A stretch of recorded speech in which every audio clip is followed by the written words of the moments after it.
Hoje eu estou recebendo o Ricardo Queiroz, que é fundador da Flora Insights. Eu já conheço o Ricardo pelo trabalho dele há muito tempo, ele tem uma relevância aqui no ecossistema de tecnologia e startups há muito tempo por um outro negócio que ele já se envolveu, mas é um prazer tê-lo aqui agora para conhecer um pouco dessa outra jornada empreendedora, do foco que ele está dando agora na Flora e entender um pouco do que é o negócio e do aprendizado dele como CEO. Então, Ricardo, obrigado por ter topado conversar aqui comigo. Maravilha. Bom, obrigado pelo espaço, Luiz. Um prazer conversar contigo aqui, trazer experiências, contar um pouco dessa trajetória, né? Como você diz, já tive outras iniciativas empreendedoras, né?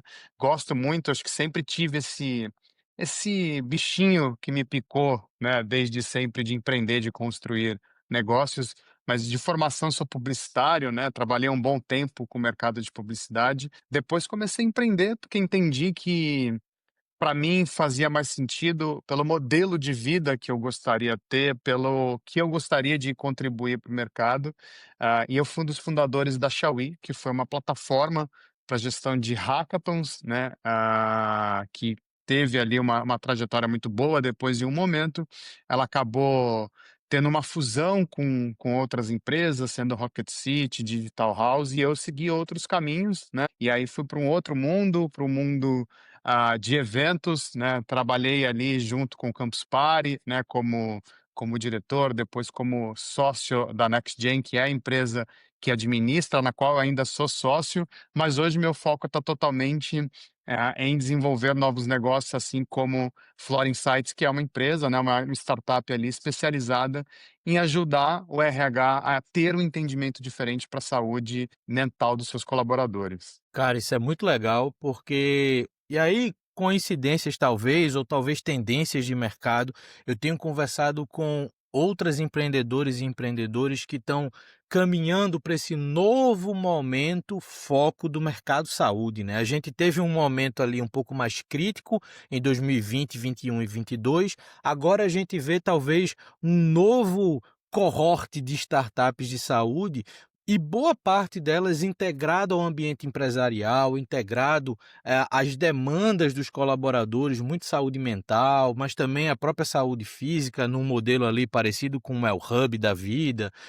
Então, a gente parte desse novo momento e eu vejo a Flora talvez um pouco posicionada nesse mercado. Agora o final da tua frase talvez induza isso, mas eu queria entender o que de fato é a Flora, como é que vocês se posicionam, como é que vocês se estabelecem no mercado? Então conta um pouquinho mais o que é o negócio. Perfeito. A Flora Insights ela é uma startup focada em avaliações psicossociais que ajudam as empresas a se adaptarem com as novas regulamentações que é a NR1, que é a regulamentação que observa a saúde ocupacional e hoje passa a observar a saúde psicossocial do colaborador, que na prática a legislação quer entender o quão o ambiente corporativo ele de fato impacta na saúde emocional das pessoas. E aí você fez um recorte interessante. A pandemia ela evidenciou um problema que sempre existiu, mas que muitas vezes foi negligenciado, foi jogado para baixo do tapete. Culturalmente, a gente não tem uma relação muito transparente, muito madura para falar de saúde mental como um todo, né? Quem nunca ouviu a frase saúde mental é mimimi, depressão é frescura ou coisas desse tipo, isso é contaminou o mercado corporativo de modo geral, então muito tempo isso foi, colocado para baixo do papel, não se tinha evidências para conseguir entender o que estava acontecendo e hoje, depois da pandemia, a gente passou por um momento histórico e cultural que de fato fez a gente observar o quão nós somos sensíveis, né, e o quão de fato a gente não olhava para a saúde mental como um todo. E isso veio gerando estudos, indicadores, né? Hoje a gente olha, nós somos ali, vivemos o período com maior quadro depressivo no ambiente corporativo, né? Ainda que uma doença recente, o burnout, cada vez mais vem ganhando espaço e hoje ele é um dos maiores índices de afastamento, né, dentro do ambiente corporativo.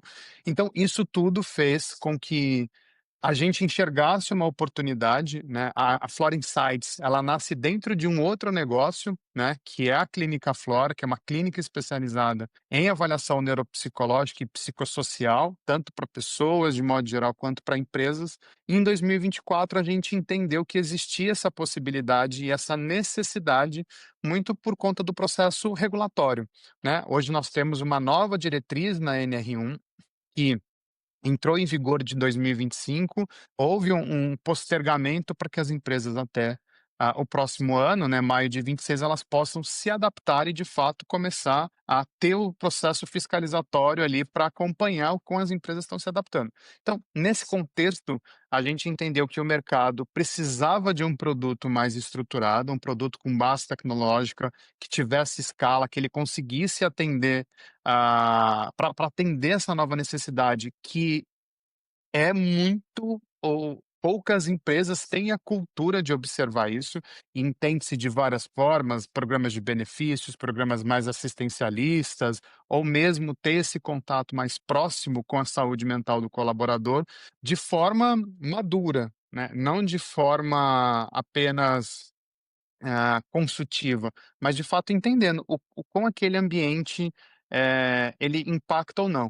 Só que isso tudo não é muito estruturado hoje, e a partir do momento que a gente tem uma normativa que traz padrões específicos, abriu um caminho para que a gente estruturasse esse produto hoje, e começasse de fato já a atender empresas, entender essa demanda do mercado, e de fato agregar valor, trazendo clareza, visão e maturidade para um assunto que é muito negligenciado ainda. Isso é muito interessante, Ricardo, porque fala muito também de momento de mercado, né? Então, ao mesmo tempo que a gente, e aí você está corretíssimo na sua análise, né? A gente nunca teve tanta informação e tanto posicionamento sobre saúde mental em todos os seus aspectos, e em todos os seus espectros também, né. Então, a gente nunca teve tanta informação, a gente nunca teve um olhar tão profundo sobre isso. Porém, quando a gente fala de mercado e principalmente relação entre saúde mental e ambiente de trabalho, a gente ainda está dando primeiros passos. Existem abertura, existem normas reguladoras, existe todo um movimento para que a gente possa, de fato, construir um ambiente de trabalho que se integre, de fato, ao digital, que é um dos grandes motores para esses tantos problemas da saúde mental, mas que isso crie também um ambiente mais saudável em todos os aspectos.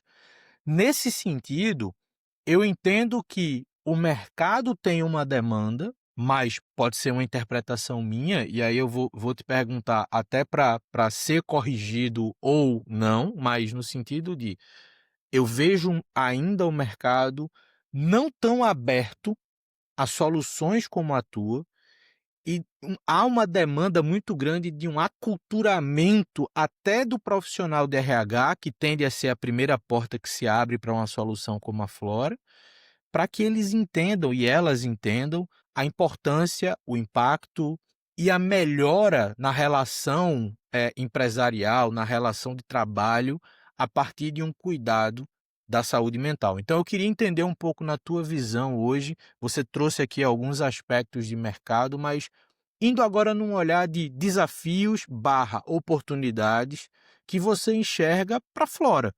Então, hoje vocês estão aí numa rota de crescimento, em estabelecer o negócio com ainda mais relevância no mercado, mas eu acredito que vocês ainda enfrentem muitos desafios e enxerguem muitas oportunidades. Então eu queria ouvir um pouco de você sobre isso. A sua leitura de que existe um desafio, um tabu, qualquer forma que quisermos definir aqui sobre esse tema, ela é muito verídica. E aí eu vou na minha fala, ela não traz o que é certo, o que é errado, porque eu acho que isso depende do ponto de vista e da cultura de cada uma empresa. Existem empresas que olham para essa questão de um olhar, mas qual o impacto que isso tem na minha última linha? Meu EBITDA melhora ou piora com isso? Tem empresas que vão olhar para o fator humano. Eu, de fato, quero pessoas saudáveis. Isso não significa que o primeiro caso não seja verdade, mas o que motiva ele é algo totalmente diferente. Ele é uma empresa, ele precisa dar lucro e o direcionamento dele, o aculturamento dele é pelo resultado. tá tudo certo.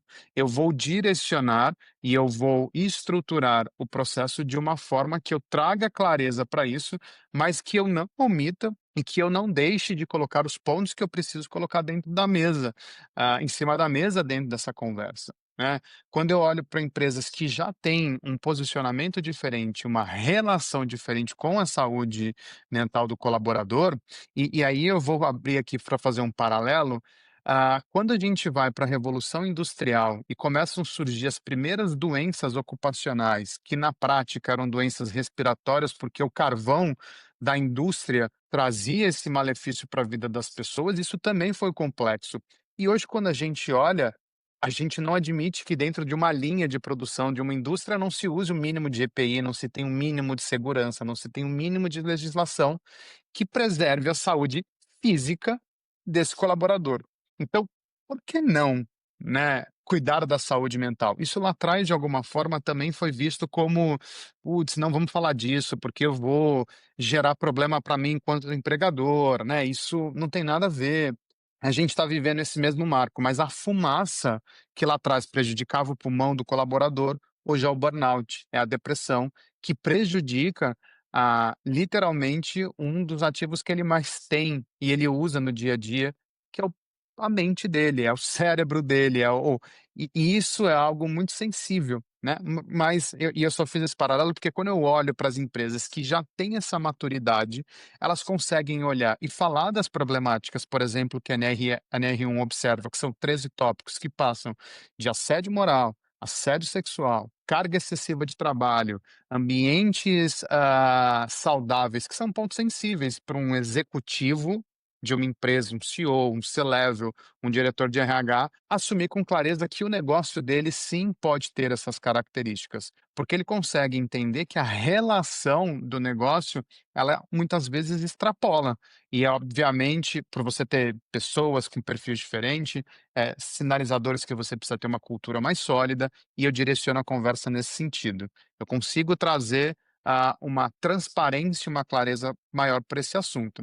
E você tem outros tipos de empresa que, por exemplo, estão muito atreladas a compliance, ambientes regulatórios, que são negócios que existe uma rigidez muito grande com cumprimento de legislação, porque dependem de subsídios, benefícios, investimentos, precisam, tem essa lupa, mais aguçada por um regulatório. Então, quando eu olho que existem todos esses tipos de empresa, obviamente, enquanto negócio, eu me adapto ao que cada um deles sem tirar o meu objetivo principal, que é trazer saúde mental para esses colaboradores, né. O meu papel hoje enquanto Flora Insights é conseguir fazer com que esses negócios consigam identificar quais são os problemas que existem. Então eu entro no processo de diagnóstico. Eu vou ajudar eles dentro de cada uma dessas caixinhas, com esses perfis, falar para eles: "Seus problemas são esses. Você precisa tratar isso. De que forma você faz? Dessa forma". Com o passar do tempo eu volto e consigo fazer uma análise para entender se esses problemas que você teve foram sanados e, consequentemente, eu mostro para a empresa como que saúde mental é associada a resultado da última linha, como que saúde mental está associada à produtividade, porque muito se cria o estereótipo do profissional alta performance. O que que é alta performance? O que que é um profissional forte? É um profissional com a saúde mental em dia. É um profissional onde ele tem subsídios, benefícios e estrutura que ajude ele a conseguir chegar à alta performance. Só que isso é um trabalho longo, isso é um trabalho complexo, é um trabalho de mudança de cultura e entender que está tudo bem falarmos desses assuntos, precisamos falar com maturidade e sim, uma empresa pode ter problemas que estão atrelados a todos esses pontos. E a gente tem que fazer o quê? Mitigar, conseguir entender o que é cultural, o que é estrutural, e trazer correções, porque continuar não querendo enxergar ou continuar, negligenciando esses problemas, a gente já consegue, olhando para o que uma pandemia trouxe para nós como momento de mundo e o reflexo que isso teve nos negócios, de modo geral, e os indicadores que a gente tem do Ministério da Saúde, da Organização Mundial, eles trazem sim um alerta vermelho, que as empresas não observarem isso, teremos profissionais doentes. E são doenças que se impactam, são doenças que trazem um absteísmo muito grande, doenças que trazem um afastamento e, consequentemente, uma piora de resultado. Então, no meu, na, no meu- na minha ótica de empreendedor, eu tenho todas as possibilidades na mesa e eu vou mediar minha conversa de acordo com a cultura de quem está ali na outra ponta querendo se relacionar com isso. Porque uma coisa que eu te falo, Luiz, hoje, independente do grau de maturidade sobre o assunto, a percepção das empresas, elas já conseguem entender que eu preciso falar disso. O que me move falar isso talvez não seja a coisa mais valorosa, mas o que me move, eu sei que eu preciso falar disso. E aí, em termos de cultura e mudança de percepção sobre esse assunto, é um passo. É um passo aonde a gente começa a colocar a saúde mental do colaborador na pauta de discussão da alta cúpula da empresa. Isso é muito interessante também, Ricardo. E eu vou botar mais uma pimentinha na tua fala, porque quando eu fui dar uma olhada no teu produto, eu vi que do lado do colaborador, o produto se comporta nessa coleta ativa de dados, né? Então, o colaborador precisa interagir com a tua plataforma e compartilhar, informações que vão dar esse diagnóstico. Você falou uma coisa, e aí eu vou trazer o mais perto possível da gente, dessa visão do funcionário superprodutivo. E nesse meio de startups, tecnologia, eh, tem muito essa pegada de temos que trabalhar 12, 14 horas por dia, a gente não pode se desconectar, 11 horas da noite se precisar eu estou respondendo mensagem de time, de cliente, do que for. E isso com o tempo vai criando esse peso que você falou, vai influenciando nessa última linha. Porém, a pimentinha que eu queria trazer, porque eu acho que isso também pode ser um desafio interno que você tem em quem já usa a Flora, é você quebrar na cabeça do colaborador esse paradigma de compartilhar problemas ou compartilhar situações que geram fragilidade, né? Porque também tem um outro lado. Eu, historicamente, tive uma experiência de quase 6 anos numa grande corporação e eu via isso do meu lado acontecendo. Pessoas que, como a gente diz aqui em Recife, não dá o braço a torcer, de dizer assim, cara, eu tô com a cabeça cheia, assim, eu não tô aguentando mais, mas a pessoa não demonstra isso ou não compartilha isso pelo medo dessa fragilidade poder gerar uma demissão, poder gerar uma punição. Eh, Como é que hoje você enxerga esse desafio dentro? Tenho a Flora, contratei a Flora, mas eu preciso fazer com que o colaborador ele de fato seja transparente na entrega dessa informação para que ele seja beneficiado e a empresa seja beneficiada.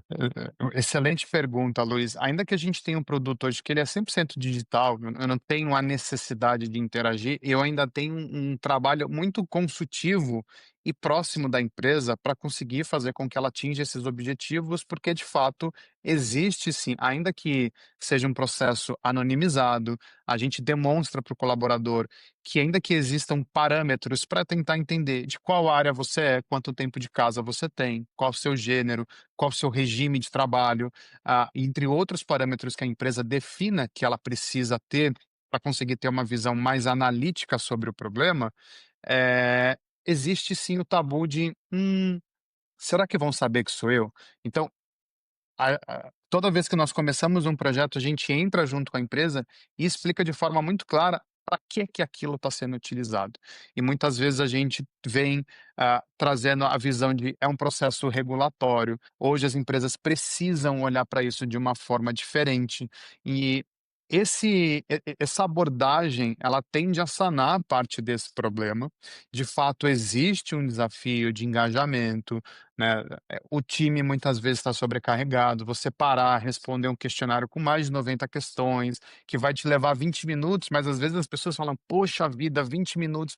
Cara, são 20 minutos para entender qual é a sua relação com algo muito importante. Então, a gente vem muito nesse processo de demonstrar e dar essa segurança para o colaborador de uma empresa externa, que a gente está ali para de fato ajudar a empresa a criar um ambiente melhor.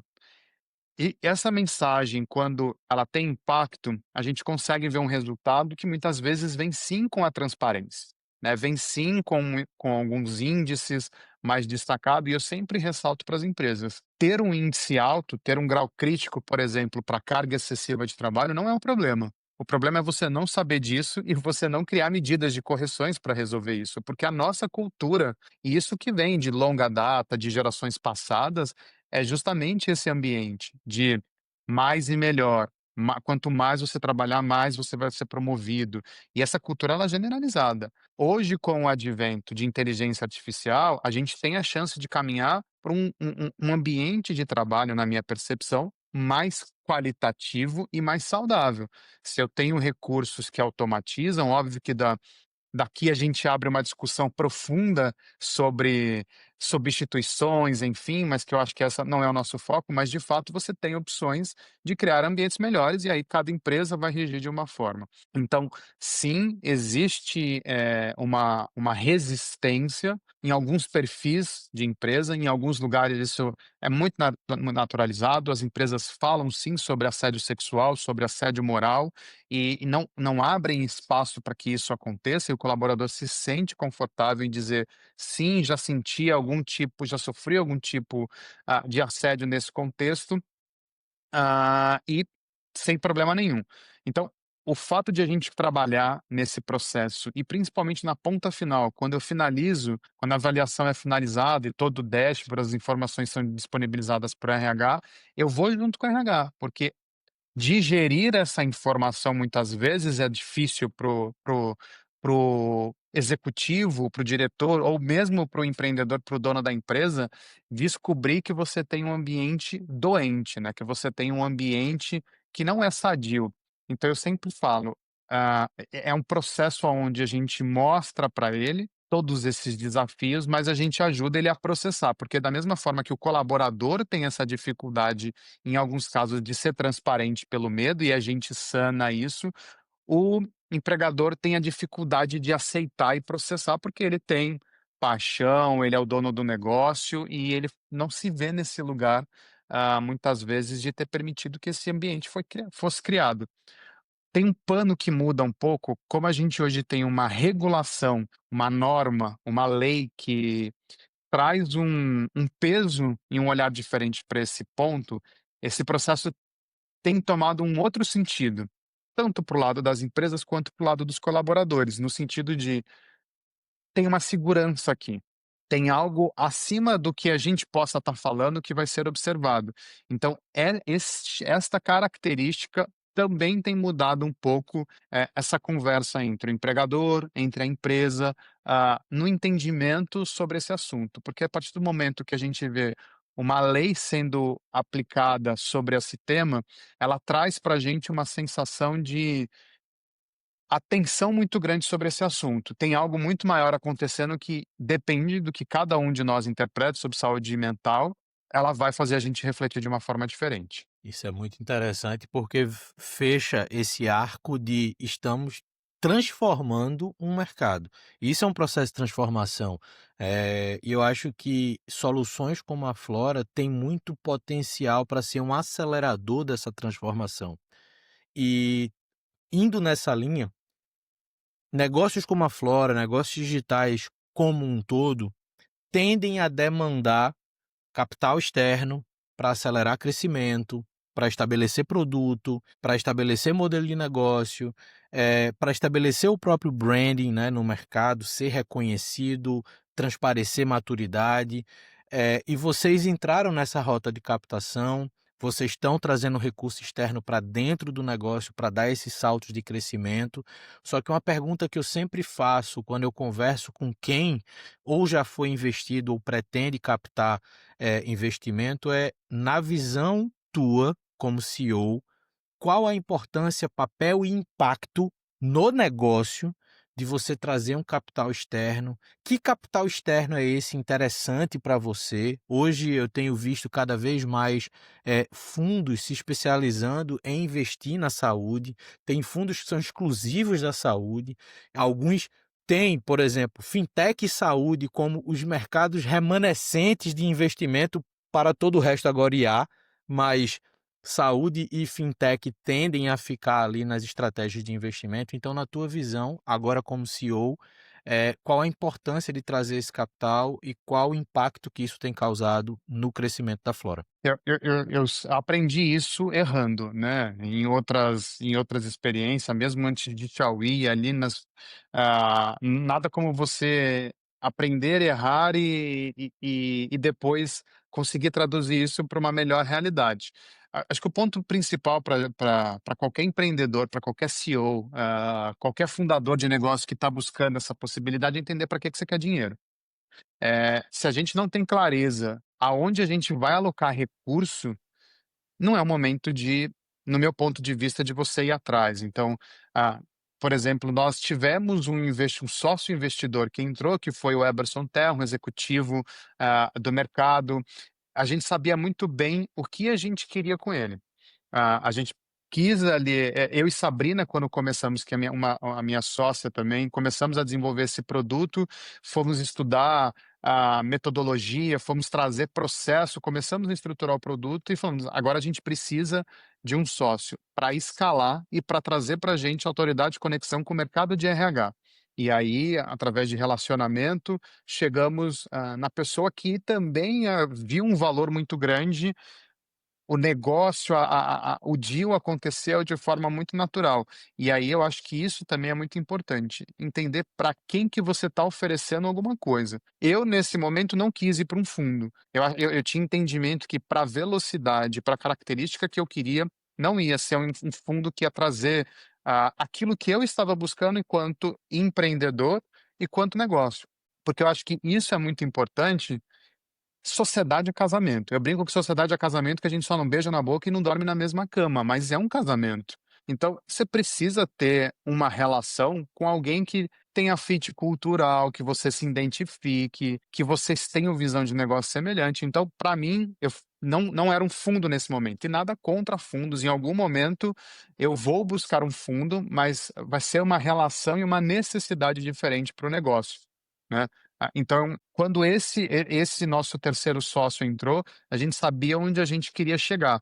A venda, e só para ir para a próxima etapa, porque também a venda do B2B, ela é uma venda relacional, ela é uma venda que muitas vezes vem dessa indicação, desse reconhecimento que a estrutura mesmo traz. Obviamente, o produto precisa ser bom, entregar valor, mas você cortar caminhos dentro desse processo, para a gente era muito importante.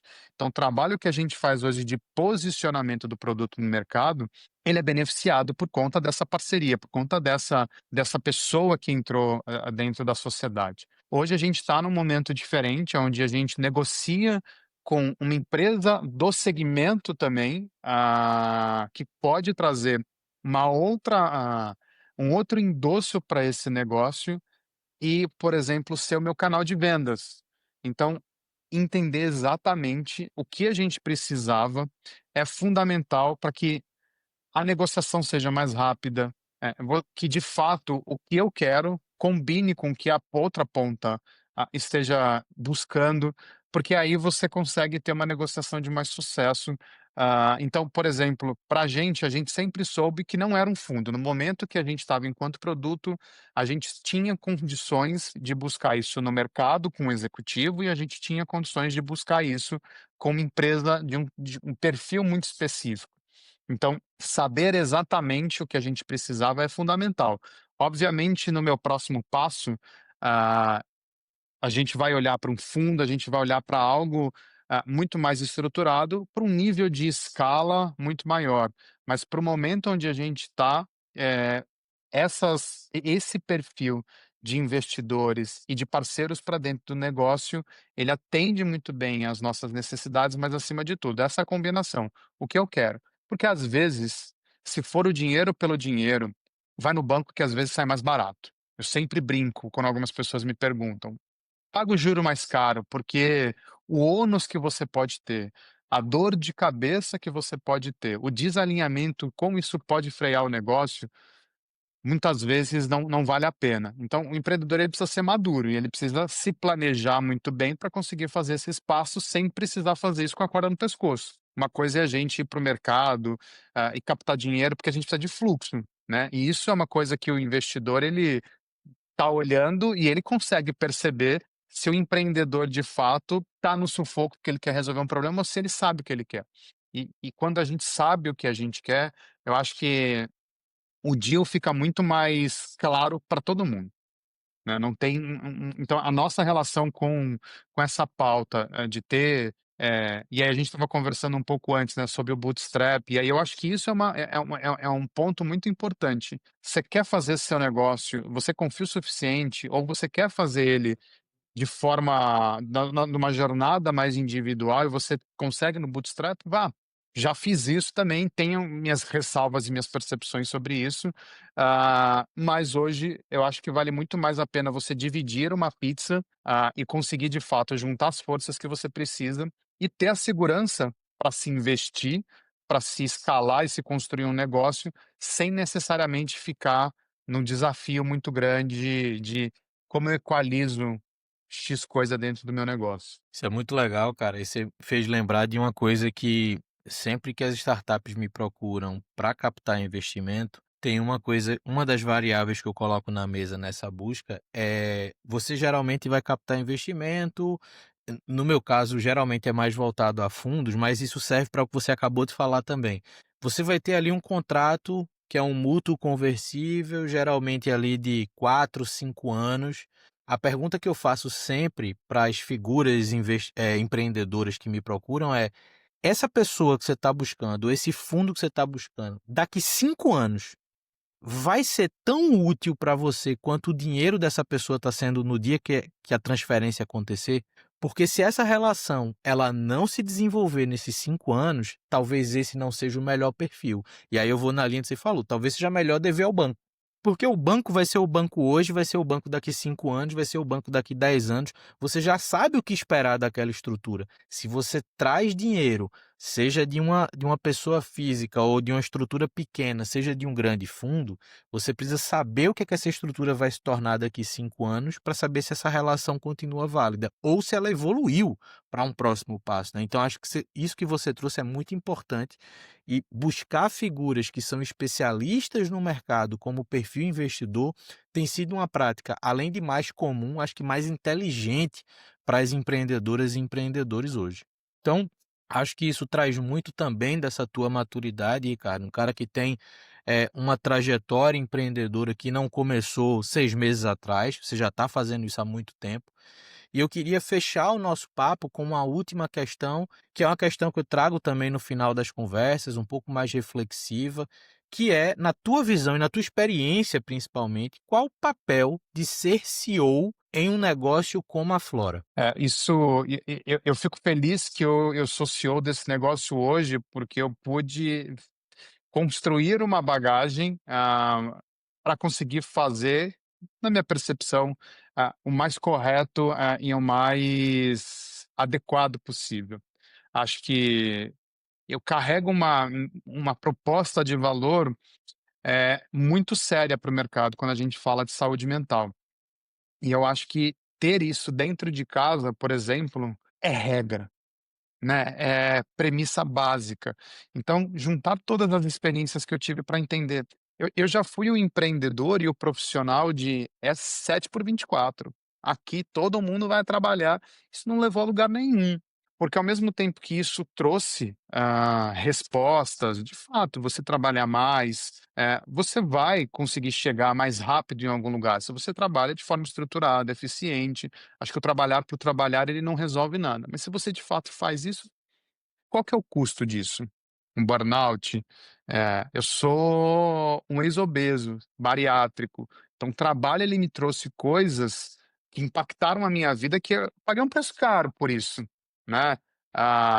O covid veio, então todas essas experiências me fazem olhar para dentro do negócio hoje e ter muito mais segurança e clareza para administrar ele e para trazer de fato uma realidade de a gente vai fazer, a gente e é um time, pra Flora Insights muito bom, mercado se aquecendo, as empresas projetando budget para 2026 sobre esse assunto, ele está quente, ele está na boca de todo mundo, saúde mental é um problema, mas aqui dentro de casa a gente precisa ter essa mesma segurança de que não vamos deixar essa necessidade do mercado que grita hoje por soluções e que é oportuno, porque de fato eu estou colocando um serviço a ponto de sacrificar as pessoas que estão aqui dentro, né. Então, lei número um aqui dentro de casa, eu preciso o que eu entrego para o mercado, eu preciso ter dentro de casa.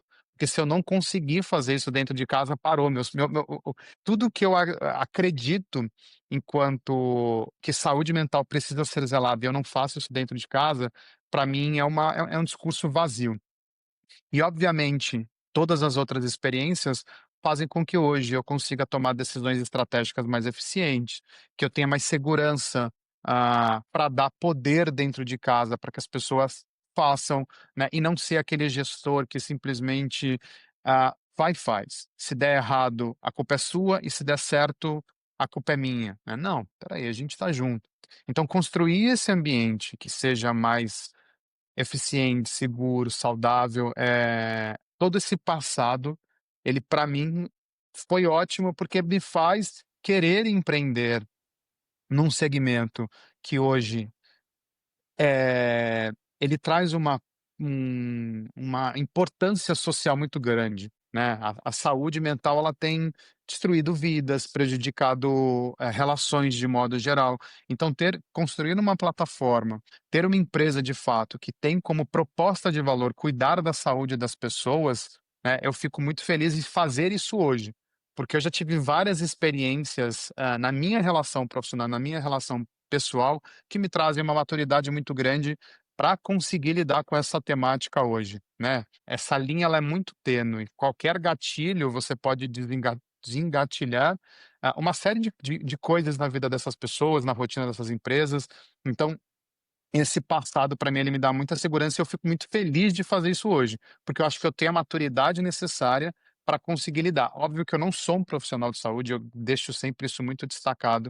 Eu não olho a parte técnica desse negócio, por isso que eu tenho uma sócia que é de fato a pessoa que tem esse olhar técnico, metodológico, científico e de saúde mesmo, e nos dá e essa junção faz com que a gente tenha uma simbiose muito positiva dentro do regulatório, do científico, do técnico, mas do estratégico, do desenvolvimento de negócio, de como a gente cresce, como a gente enriquece aqui com esse negócio. Então, esse passado ele me traz hoje tranquilidade, conforto e maturidade para gerir isso. E entender se der alguma coisa errado aqui, tá tudo bem, a gente vai encontrar o erro. Né? Ninguém precisa sair correndo desesperado, erramos. Faz parte, não tem problema nenhum. Isso é muito legal, cara, porque mostra o peso do aprendizado na prática que a jornada empreendedora traz, né. Então, tem uma coisa que a gente fala muito que não tem como a gente garantir no dia um que um negócio que a gente vai empreender vai dar certo ou vai dar errado. Mas a certeza que a gente tem é que a gente vai aprender alguma coisa, a gente vai evoluir um pouco, amadurecer um pouco mais, e eu acho que isso vai se refletindo em cada passo que a gente dá depois, e isso é muito perceptível, na tua fala. Ricardo, eu quero agradecer demais o tempo que você separou aqui para a gente conversar. Para quem assistiu a gente, está assistindo a gente até agora, eu deixo um reforço que é esse episódio, ele tem aqui um texto que complementa a minha conversa com o Ricardo. Eu deixo uma recomendação para que você acompanhe o Ricardo no LinkedIn. O LinkedIn dele está aqui embaixo compartilhado. Veja o que é que ele está falando, o que é que ele está fazendo. Acompanhe também a Flora, eu vou deixar aqui o site da Flora e uma recomendação é, se você está empreendendo, se a sua startup, sua empresa já tem os primeiros colaboradores, considere atrair soluções como a Flora para dentro da sua operação, para dentro da sua rotina de trabalho, para que você construa um ambiente com saúde mental equilibrada desde o início. Para quando você estiver ali com 50, 100, 2.000 colaboradores, se for o caso, que isso faça parte da sua cultura e que você tenha um ambiente de trabalho cada vez mais saudável e, de fato, pensando na qualidade da pessoa que está ali construindo o negócio com você. A gente se vê no próximo Papo de Founder. Valeu!